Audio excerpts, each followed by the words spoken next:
Welcome to the Wooper Club League Season 18, Week 4 Power Rankings. After Week 4, we are halfway through the regular season. 8 of 12 teams at least do make the playoffs, but we need to take a look at who we have confidence in, who is close to making it, and all that.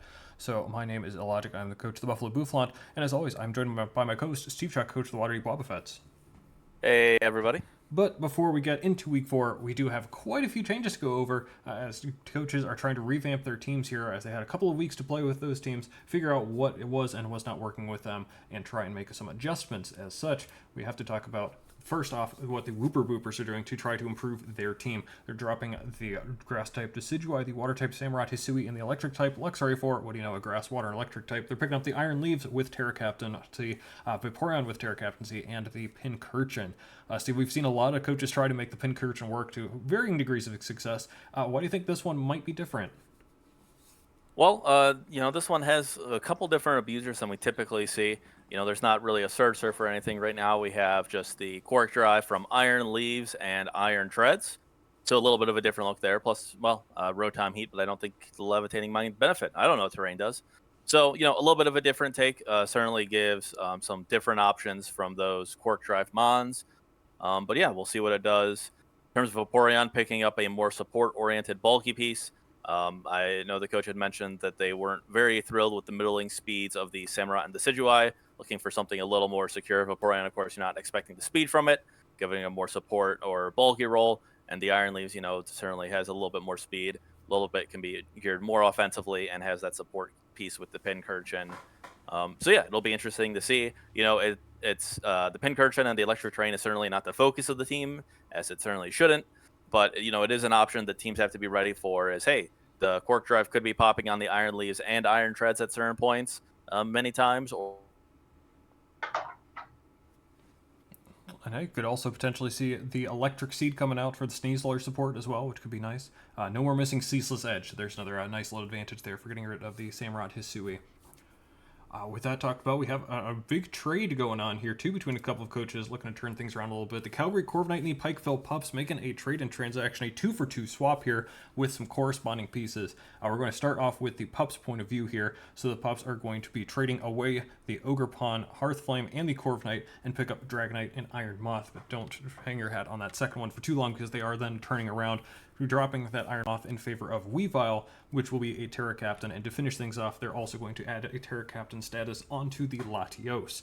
A lot of moving parts here. Again, just focusing on the Pups for now. It's overall transaction of the Ogerpon and Corviknight out, with the Dragonite and the Weavile in, with a couple new Terra Captaincies on there. What does this do for the Pups? Why do you think they made this trade and transaction? What does this do for them? It gets them Dragonite. I believe that was the intention here. I am not sure. I was not, of course, in the trade room here, but I do think Calgary reached out about the trade and the Pups agreed.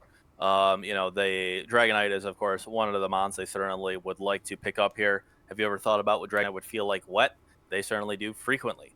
But Dragonite, it is a fantastic piece and nice to get here. The cost might be a little high, trading, especially since you're forced to take Iron Maw 2 when you don't necessarily want it, as evidenced by dropping it. But also another big piece here overall in this does some very weird things to their Pups types matchup. Specifically, they no longer have any fairy resist is a very big one. They dropped in this throughout this transaction 3 fairy resist, and the Ogerpon, the Corviknight, and the Iron Moth they just picked up. And now, they're 3 top tiers. The Weavile, Dragonite, and the Latios are all weak to fairy, as well as the Cyclozar later on in. Also, of course, that means 3 dragon types, so a lot of shared typing there. It'll be interesting to see how they're able to make this work. Another big concern with this trade is they were able to add Weavile and Latios as Terra Captains, but they weren't able to add it to Dragonite, who is, of course, a fantastic abuser and costs more because of it. But it would have been nice to be able to see Dragonite to get that status. But without it, we'll have to see if these other captains are able to remove that fairy weakness or any other common weaknesses that the team now faces, and make progress from there. Absolutely. The Weavile, pretty nice Terra Captain, actually. Being able to potentially live a hit, get a little bit more coverage as well. The Latios with Levitate is a really cool option there, too. But man, T-Knight is just so good of a Terra Captain. It's a shame not to see that on there. Dragon, a very polarizing matchup now for the Pups, both offensively and defensively. Very interesting. And then on the other side, we have, of course, the Calgary Corviknight who once again traded away the D-Knight and the Iron Moth and got, well, when you know about that mascot getting in the Corviknight, as well as the Ogrepon Hearthflame, which they are denoting as a Terra Captain, and they have a few other moves they are making as well. Gone are Toadscroll, Decidueye, Hisui, Registeel, and the Slowking, and in comes Keldeo with the Terra Captaincy, Dragouge, Excadrill, and of course the Slowpoke. So that is a 6-mon transaction. That is most of the team for the Corviknight. Steve, is this overall a positive or a negative? Take us through some of these maybe one-for-one transactions and trades, and what do you think this really did for the team? Overall, I think this is a positive transaction. It takes a lot of these middling mons that they had drafted, the Toadscroll, the Decidueye, the Registeel, that seemed like they were here to, check a box. Oh, I need hazard removal, and oh, I really need hazard removal because my 3 top tiers are all weak to rock, and I need a bulky steel type. And kind of consolidating those roles into better Pokemon. Excadrill here now is a fantastic hazard setter as a rapid spinner. Not necessarily as much of a bulky steel, but with that HP stat, it is surprisingly bulky and can certainly be used somewhat in that. Registeel, of course, still does that slightly better, but Excadrill has a lot more going for it, especially offensively. With dropping the Iron Moth and then picking up Keldeo, I think is the most direct replacement for that higher tier special breaker to go along with the rest of the physically inclined team. And, it'll be great to see, their existing Chien-Pao paired with these great physical threats like the Ogrepon, like the Excadrill. All of those mons hitting, very differently in how they're going to operate. And so certainly a lot of physical threats that teams will need to prepare for. The biggest upgrade, of course, is Slowking going to Slowpoke. Really amps up the cuteness factor, and we'll see what that does for the team. What a cute little hippo. We have seen Slowpoke picked before. Shout out to Season 4, Blessed Walreins. Good times there. I'm looking forward to see what Calgary's going to do with these transactions and almost an entirely new-looking team. I suppose we should find that out by going into the Week 4 matches and see what happened here. Week 4 is led off by Steve's Wobbuffets as he tries to cool off the Kinglers, and he will do so with the 4-0 win. Premier tanks the Walking Wake hit and then allows Glamora to destroy Torkoal. It sets up a couple times with Rock Polish and Meteor Beam to KO Latios too, which is nice, but Rillaboom can come in for free, but that invites in Fletchender. The threat goes out into Grubbin to get out the Sticky Webs, even though the soon-to-be bust does go down. Fletchender in on Rillaboom again. No Flame Body and 4 hits is sad, but Slitherwing at least gets to get the KO on Rillaboom. It also KOs Walking Wake with a couple big Leech Lives, nice, then bulk up into Flame Charge into CC to KO Chi-Yu. It can't KO Valiant, so it will go down, but Torn easily picks up the KO the Wobbuffets with another win. Next up, the Incineroar continues stacking up wins, this one at 5-0 over the Pups. Marshtomp gets up rocks in front of his dad, out into Fortress on Swampert coming back in, but no, that's Zoroark. Crit on the Shadow Ball, KOs Fori. Kingambit gets the Revenge KO, then back into Marshtomp to tank hits from Swampert. Surprising damage into Rotom Frost there, but out into Volcarona, that's dangerous as it gets up a Quiver Dance plus the Giga Drain to KO Swampert, and then a Terrablast Fairy to KO Incineroar, another one to KO Cyclizar, another one to KO Latios, and one last hit to bring down Rotom Frost. The Moth is too good. Next match, we're looking forward to this one. It's the last 2 undefeated teams, the Noctols and the Agrons, with the Noctols prove their supremacy yet again with a 3-0 win. Palafin activates as Gliscor gets activated too, but gets rid of Clefable's item at least. Braviary tanks Nice Beam from Terapgos and goes into Tauros, but Clef tanks that easily and heals up. Braviary surprisingly tanks it, heals itself up to full, but not so tanky that Palafin can't OHKO with the Terra Water Wave Crash. Sheesh, that's so strong. Some good pivoting around. Koros KOs Girder, but takes a ton of damage, so that means Palafin can pick it up, and Empoleon comes in for free on that and KOs it. Heat-Train after rocks go up in the Agron's side. Drop goes in. Skeleturge easily tanks the Ice Beam, and it's frozen. That is classic Joe 8. That means a free switch to Palafin, 2 Wave Crashes, KO Empoleon, then out to Gliscor on the Terra Grass, but the Noctols are one step ahead. Out to Skeleturge, still frozen, so Palafin gets another KO. And now what do you do about Clefable? EQ is only doing a quarter. Sheesh. Triple Axle from Masquerade does a lot. Hits all 3 times, twice in a row to get the KO on the Gliscor. It's up to Roaring Moon, who does dodge the first Triple Axle, but Clefable easily takes out the Noctols. Dismantle the previously good-looking Agrons. Brutal. Halfway through Week 4, the new-look Wooper Boopers get back to 500 with a win over the Steamrollers. Pincurchin swapped out with the eject button into Iron Treads with the boost, Annihilate getting chunked down way too easily, especially with the Chople, and down goes the Angry Ape.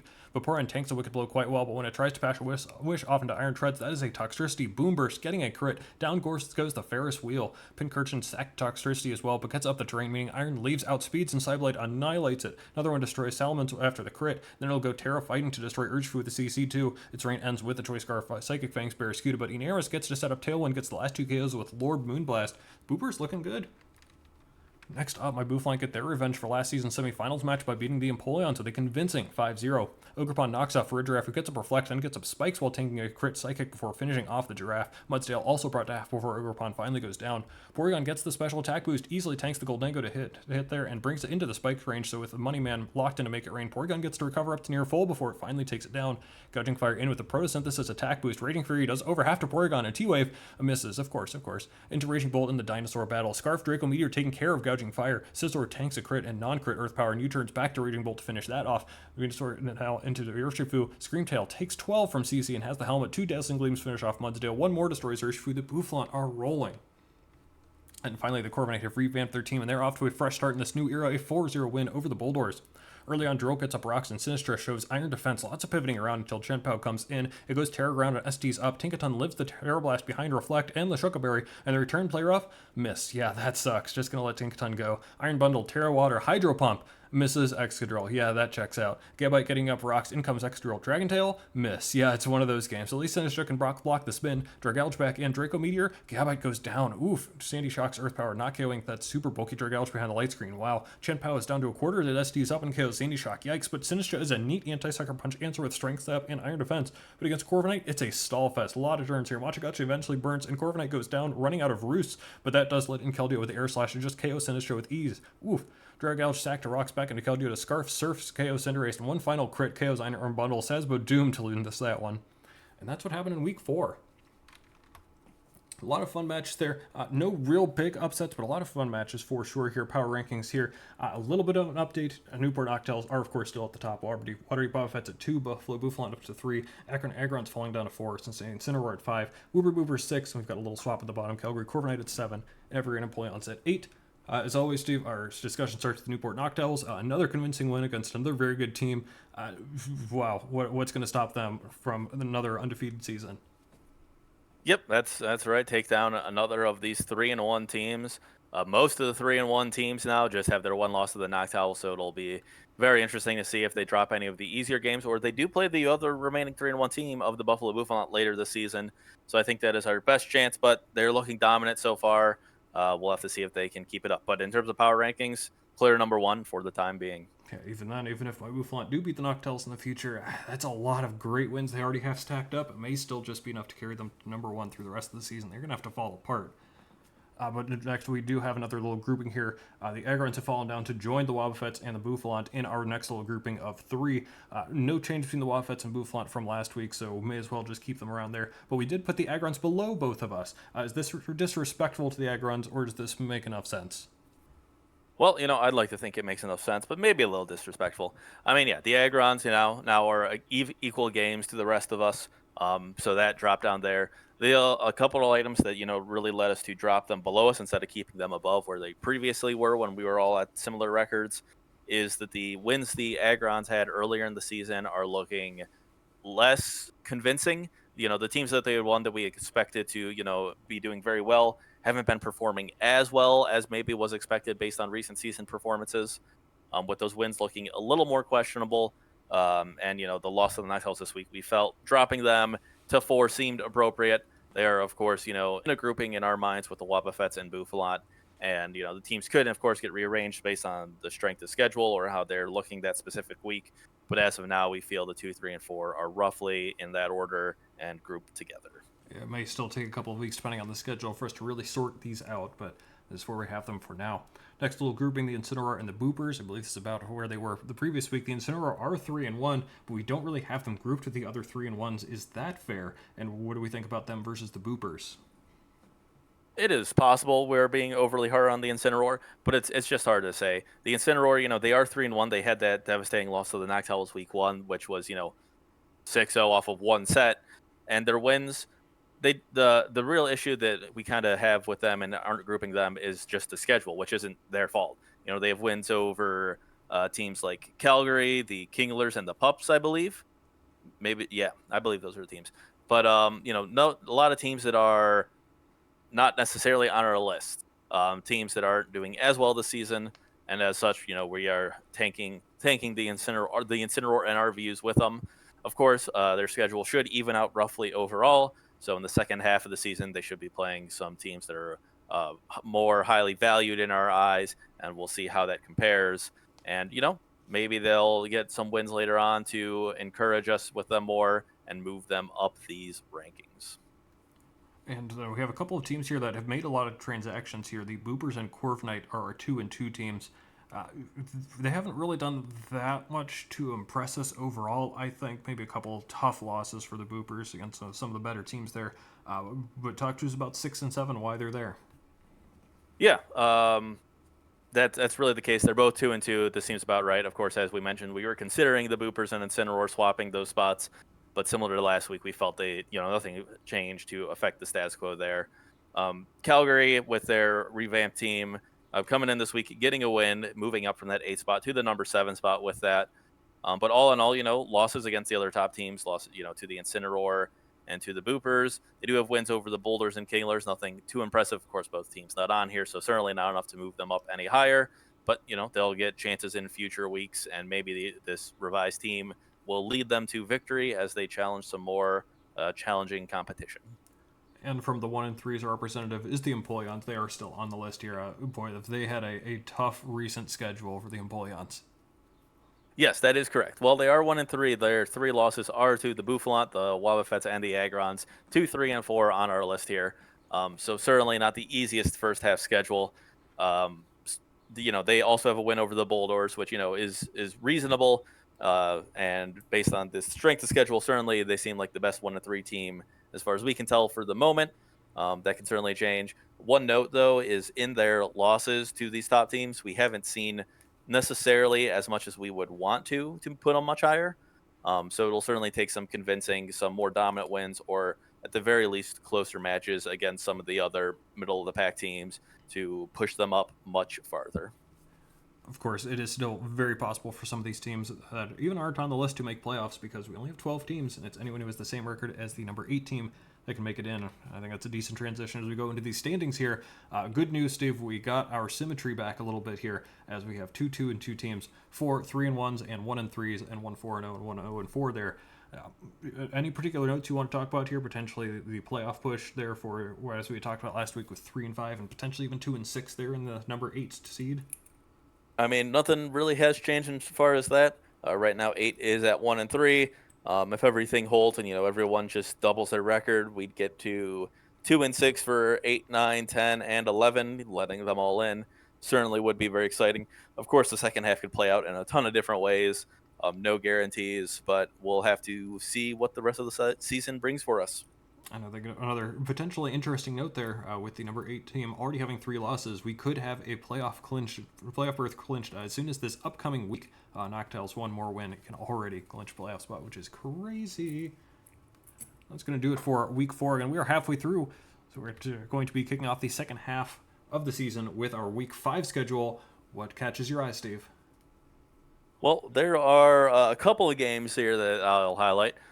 Very importantly, I think, is the Incineroar Agrons match. 2, 3-1 teams. This is what we're talking about. The Incineroar getting a chance in the second half to really prove themselves against other top competition. Of course, the Agrons have kind of fallen in our eye some, but this will still be a great test for the two teams, and will certainly catapult one of them up at least a little bit in our eyes, while moving the other further down. Another key matchup here, I think, would be the Calgary Corviknight versus the Evergrande Empoleons.